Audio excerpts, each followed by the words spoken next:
SABC News, independent and impartial. From an African perspective.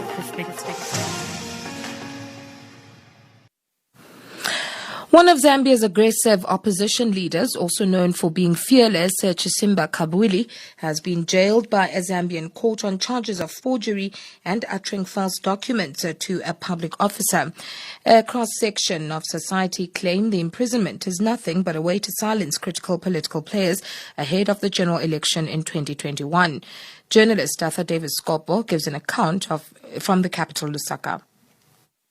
Born 51 years ago, Chishimba Kambwili is seen as one of the fearless politicians in Zambia and a force to reckon with in the political circles.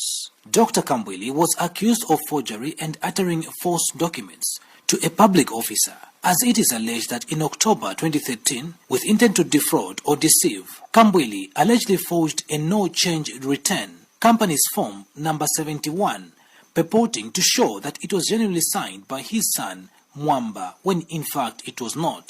The opposition leader has been jailed for 2 years, but will only serve 1 year, as the sentences in both cases run concurrently. In this case, the key witness, Chirufya Tayali, also an opposition leader of the Economic Equity Party, who is seen as a close ally to the governing party, the Patriotic Front, is said to be used as a pawn to help those in power to fix their opponents, a case he denies. I still stand as a very independent person. Those perceptions are there. Paid or not paid, the case speaks for itself. Those sentiments, don't know he has been paid and whatever, I don't pay attention to that. Before forming his political party, the National Democratic Congress, or NDC, Chishimba Kambwili was fired as minister in November 2016 from the current Patriotic Front administration under President Edgar Lungu, and his fall from favor from the current government was the beginning of all his political struggles. The jailing of this former minister and chief government spokesperson of the current administration is seen to be political due to a number of factors. That includes him being considered as a threat to the governing party due to his political prowess. Dr. Kambwili is also on record having reported the magistrate that was handling his case and yesterday jailed him, David Simusamba, to the Anti-Corruption Commission on corruption allegations, to the Judicial Complaints Commission, and to the Chief Justice of Zambia on alleged professional misconduct, and further sued the said magistrate in the High Court of Zambia in a case of attempted bribery. And Kambwili's party's Vice President, Joseph Akafumba, says they are not shocked with the sentence due to the bad blood the two, magistrate and the defendant, have. Well, what has happened in court is quite very saddening, but we expected it. So from the word go, Simusamba had cause to settle. We are not shocked, but Simusamba is not the final court. We are going to appeal. So this arrest is a PF persecution and we're ready for it. But time for them will come. Stakeholders weigh in this matter. Steve Nyarenda of the National Restoration Party, on NAREP, says the sentence is harsh. There are people who are committing crimes, who are in the government today.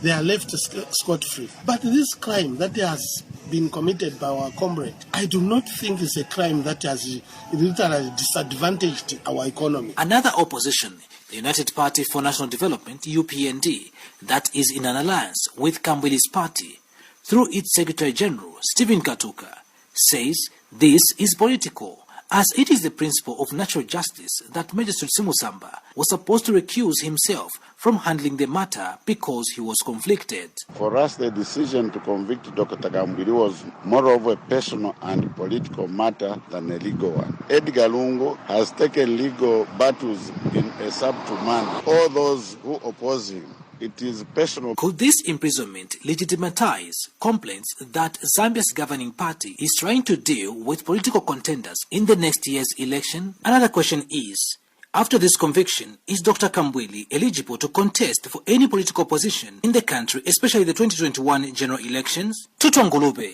is a Lusaka lawyer. 100 is very clear, okay? and the ECZ Act and the Electoral Process Act, you have to read everything together. If you are serving a jail sentence, you are disqualified not just from standing as a candidate, but even just from getting any job in the country. Once found guilty by a court of law, unless the conviction is overturned by another court, a higher court on appeal, the conviction remains a disability and a disqualification at the same time. So it doesn't matter you have been convicted and given a 2-month sentence or 6-month sentence, but in this particular case, they do not actually mention the period. So the mere fact that you are a convict, ECZ, actually, Electoral Commission of Zambia, cannot even allow you to file in your nomination. Fred Membe, a lawyer, journalist, and now politician, has this. There was no fair trial in this case. It's very important for every accused person to have a fair trial. It is actually impossible to overstate how important the right to a fair trial is. Without fair trials, trust in government and the rule of law collapses. Reporting for Channel Africa in Lusaka, Zambia, I am Arthur Davis, Scopo. Security forces in Uganda have raided the offices of Bobi Wine, a prominent opposition leader, as tensions rise in the East African country months ahead of presidential elections in January.